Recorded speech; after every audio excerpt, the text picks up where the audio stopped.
5 seconds after. It is the site of the Gem Saloon.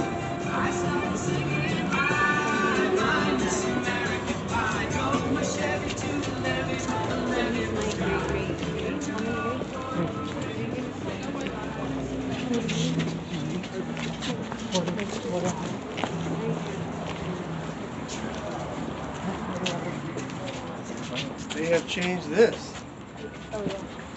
Golly. This is the site of the 4 dead in 5 seconds. We believe that everything happened right in this area right here. So first of all, I'll tell you about Dave's Pawn Shop. Now that building looks like it's something out of the Old West, doesn't it? Like an Old West movie. It was built in 1882. It's the last false front building in downtown El Paso, wooden one.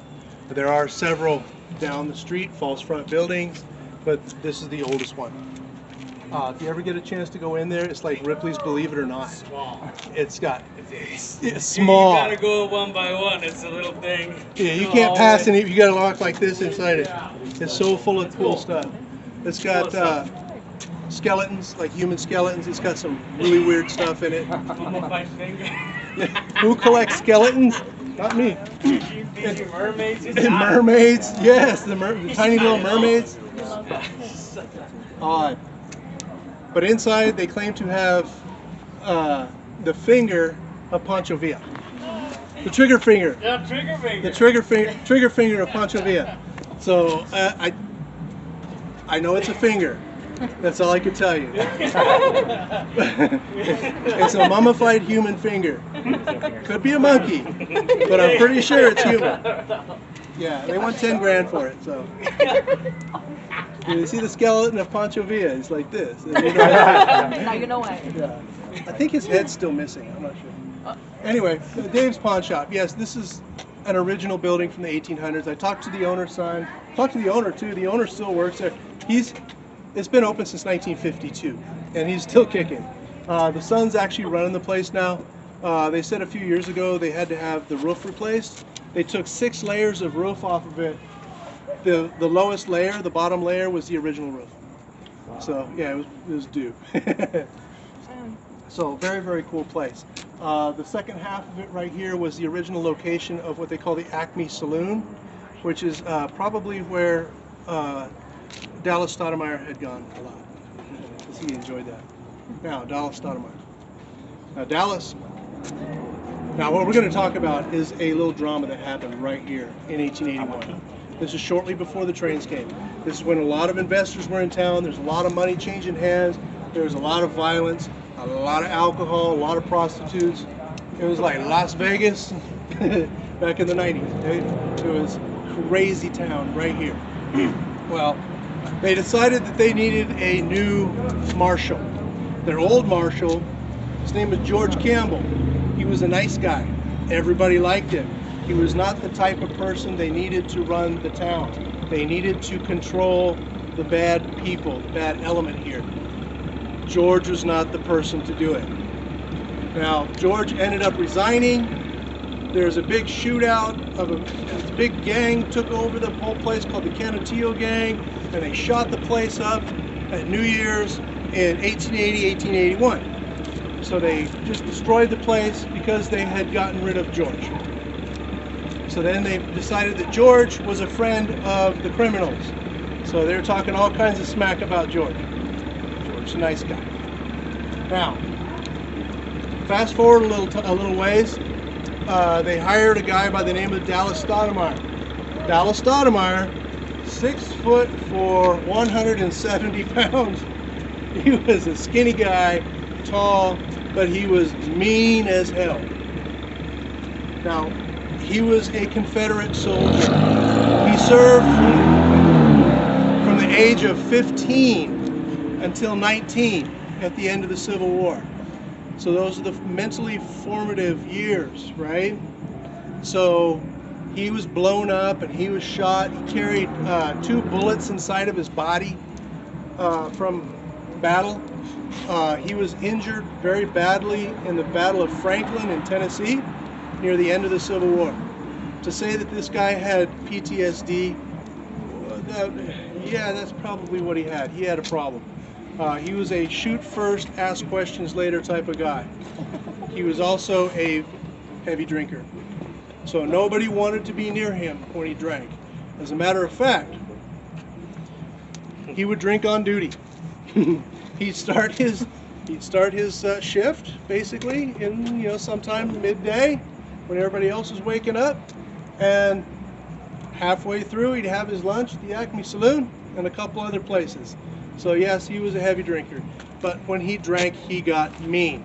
About 3 o'clock in the morning is when his shift would end, and he'd start walking back to his house, a couple miles that way actually, and he would walk by St. Clement's Church and he'd shoot the bell. If you go to St. Clement's Church today, I think it's the nave, I think in the front, that area, the bell is still there.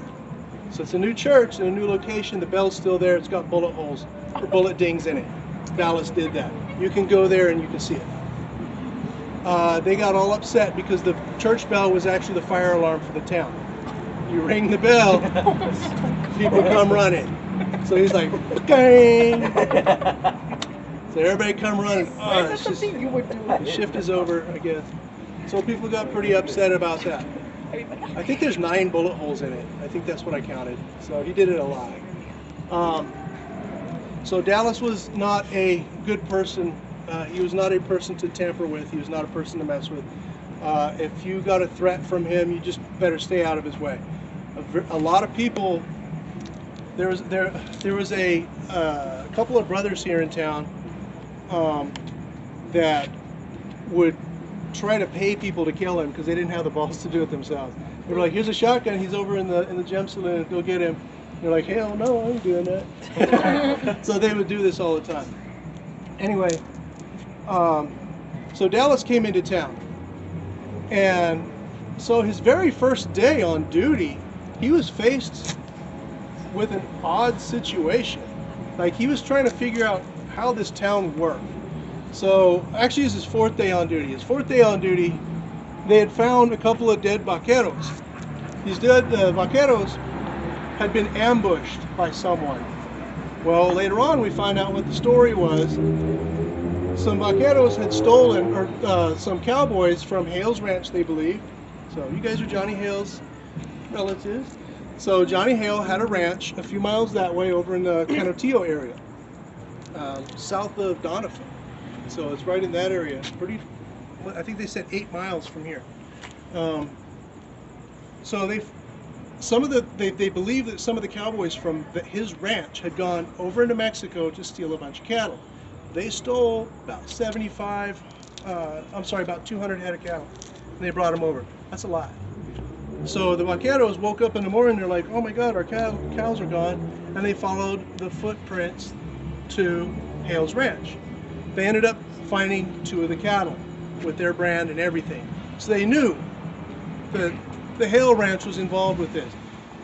So they go and get a couple of Texas Rangers. Texas Rangers come into play with it, and they're trying to investigate it and everything. It was kind of a confusing situation. Most of these guys ended up going back home, and they said, "Texas Rangers got it. They're going to take care of it." Well, 2 of the guys decided to stick around, and still look for the other cattle. They knew they had to be there somewhere. Well, at some point during the day, these 2 guys were shot to pieces. They were ambushed and they were shot a lot. Well, nobody knew about it until the vaqueros on the south side noticed that their friends were missing. So they came back. They followed the footprints to come back to find their friends, and that's when they found them all shot up. So now they're trying to put the pieces together. How these guys get shot, we don't know. Well, a couple of ex-Texas Rangers actually were in a saloon here in town. They're bragging about shooting these Mexicans. So they thought they were all cool about it.